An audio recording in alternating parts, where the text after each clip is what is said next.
I was crying alone on my birthday again. Not just that one day. I'd been crying quietly for years. Living in the state I graduated college in, I'd spent 5 years feeling stuck. I didn't belong, I didn't fit in.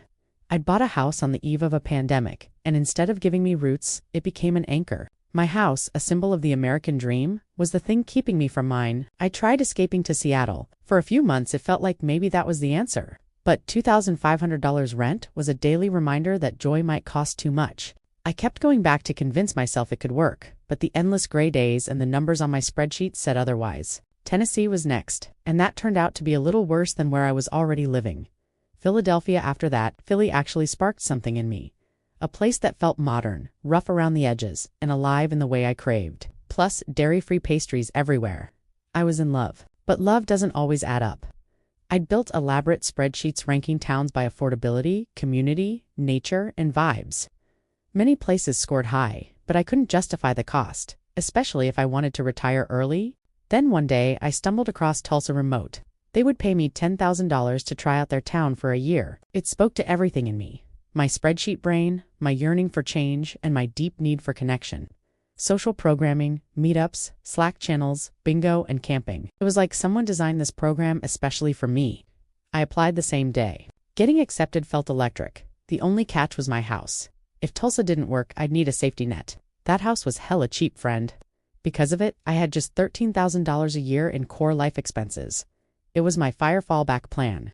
I was my own backup plan. I didn't have a family house I could go to if I needed to. If things didn't work out, I would have to figure it out. So, I tried calculating rental income for the house. Property management fees. Out-of-state headaches. I lost quite a bit of sleep, thinking of whether to rent or sell the house. Then one day, it hit me. Why was I holding on to a life I was actively trying to leave? Even if Tulsa failed, I wouldn't want to return. So, I sold the house online no less. Which, incidentally, is exactly how I purchased it 3 years before. Completely online. No real estate agents. I think it was a site called OfferPad. It's like OfferUp except for houses. Not sure if they are still in business, but they made the process extremely easy. So yeah, once I accepted their offer, I picked my move-out date for 30 days later, packed up everything that would fit in my car. The rest, gone. This was June. I wanted to be in Tulsa by fall. I signed up for Landing's standby program and drifted across the country in beautiful short-term rentals. Nicer than anything I ever lived in. It was a blast. Every mile away from my old town felt like a mile closer to myself. Tulsa welcomed me. The social programming delivered: camping, karaoke, float trips, trivia nights, brunches, volunteering, Slack channels.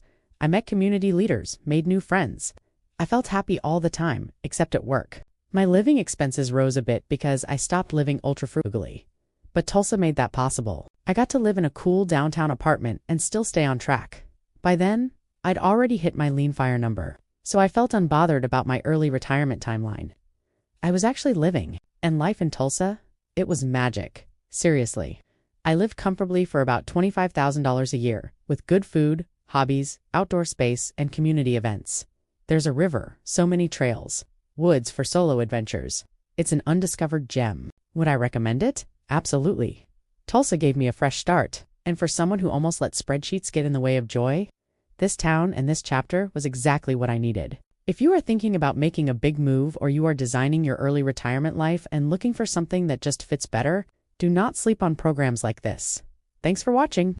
I am Sparkle, and this is Mastering Early Retirement. Real stories, real numbers, and the soft life I built one brave decision at a time.